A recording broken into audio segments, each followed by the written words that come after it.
This is a call for an uprising. Welcome to today's show.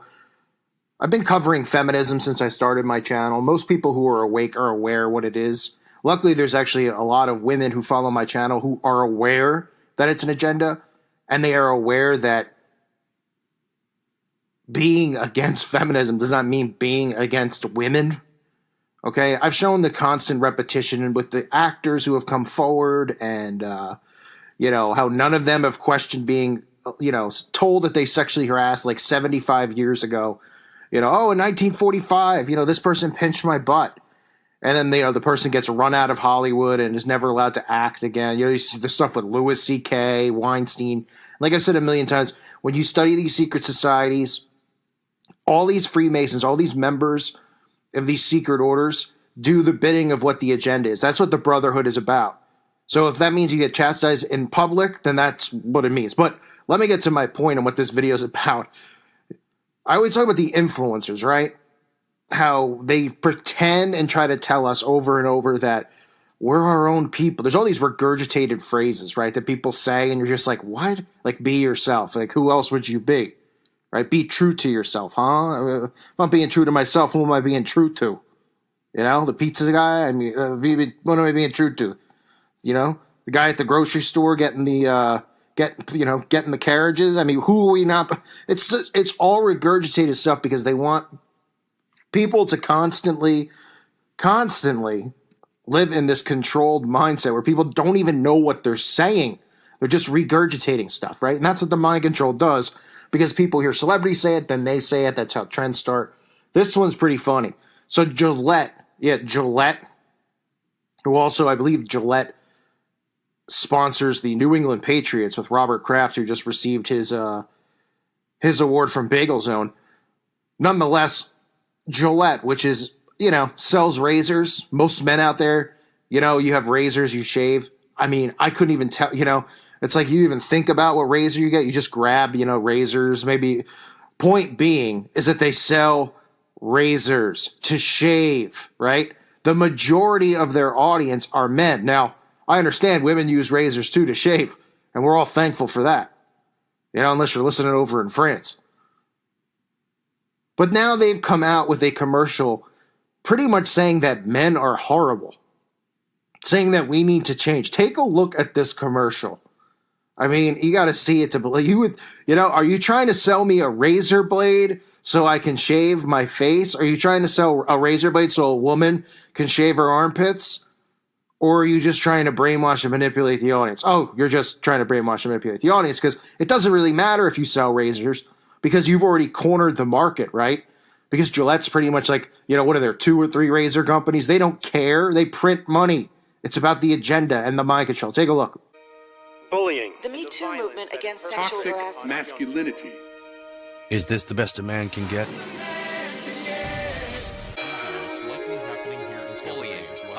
We can't hide from it. Sexual harassment. Who's the daddy? What I actually think she's trying to say. Making the same old excuses. Boys will be boys. Boys will be boys. Boys will be boys. But because we believe in the best in men. Men need to hold other men accountable. Smile, sweetie. To act the right way. Bro, not cool, not cool. Some already are. But some is not enough. It's not how we treat each other, okay? Okay? Because the boys watching today will be the men of tomorrow. Oh, I'm so ashamed to be a man because, look at this. First of all, I said it a million times. This is about free speech where you could see some of the comments in the video. The kid, oh, you're such a, they show text messages or comments. Oh, you're a loser. Everybody hates you, right? The kid crying in his mom's arms. Again, the anti-bullying movement is another movement. That is how they get rid of free speech. It is all about hate speech, okay? All these sissies out there now who exist, who grew up hearing the expression, sticks and stones may break my bones, but words will never hurt me. Now, apparently, words are murdering people. Words are so slanderous. Unless, of course, the words fit into their personal agenda. But you have these people on the left. Remember, the left and right doesn't exist. But let's just say, hypothetically, the people on the left, because these are the people who are really pushing to remove free speech in their own right. These people who think that they're a part of the left and the liberal movement.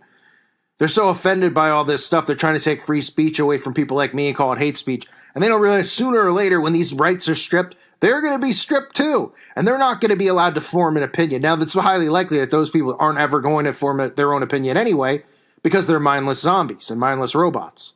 But the anti-bullying movement right here being shoved down our throat, along with, they show the caricatures like, a guy in an office puts his hand on the girl's shoulder and, oh my gosh, he's saying what she's trying to say, because he's beneath her. This is all how they put this repetition into people's minds. So they think that this is the world that we really live in. Now, some of you will listen, you'll say, well, what's the point of feminism? I don't understand. Well, the point is not just to divide. The point is to do what they've already done, which is get the women out of the households, make women think it's despicable to be a mom, that it's not a job to be a mother, right? Think about all the subliminal messaging in shows where, the moms really just, they're moms and they're like, oh, I should never have given up my career. Being a mom is just beneath me. Let the dad be the mom. All of this stuff. It's about breaking up the household. And the reason for that is so that the institutions can raise the children, right? Have them in school 8 hours a day, learn nothing, let the repetition sink in over 20 years, and then you have what we have now, mindless zombies. Okay, I'm going to play a clip at the end here from an interview, and unfortunately, I think this interview was done by Alex Jones, but obviously, anyone who listens to my channel knows I'm not a supporter of InfoWars in any way, shape, or form. However, it's a good interview from a long time ago where they talk about how the Rockefellers were fully responsible for funding the entire feminist movement, not just to tax men and women, but to break up the household, because that's the ultimate goal. Because remember, when children are raised by the institutions and they're not raised by a mother and a father, they're being raised in a godless world, right? Because what is one thing in school that we can have boys crapping in the girls' room in school, those things are fine, but we can't have Jesus Christ in school, right? Oh, no. So they're getting raised without God in their lives. They're getting raised on what? Evolution nonsense, all these science lies that these morons think are real because they're so prideful. They're like, I learned all this stuff in school and I got straight A's. So congratulations. You got straight A's and knowing bullshit. Excuse my French. The history of the world and stuff, everyone, they've been able to create this shield around them to protect themselves over in Bagelville because we can't talk about anything that really happened in the setting up of the United States of America and what really happened in these wars and what they really were about, okay? So this is Gillette, folks, a company, people out there go, they're not trying to mind control us. They're not trying to do this. They're a company that sells razors so you can get hair off your face. Hair off your legs if you're a woman. Oh, I should say hair off your legs now if you're a man, because we got men shaving their whole bodies for crying out loud. That's another story for another day. Right? Doing it to influence. No different than last year when Pepsi rolled out the commercial, pushing the people against the police and the divide and conquer. Okay, that's what these people do. These aren't people being artistic and creative. All these people in these positions, you might have went to school and learned how to be a filmmaker, and then you might just be frustrated, like, well, it's not fair. I can't get into Hollywood. Well, this is why you can't. It's all controlled. They want you to be the rat in the wheel and chase nothing. So here's a clip, which really just summarizes what the feminist movement's about. I remember all these clowns who have been arrested or been, not arrested, excuse me, who have been slandered and had their careers flushed down the toilet.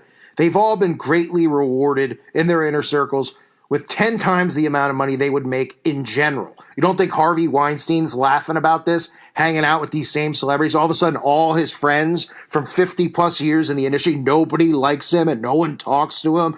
And it's not fair. He's playing a role. And usually when these guys play these roles, they get elevated inside these secret societies because to them, it's like a sign of a sacrifice to show how important this New World Order agenda is.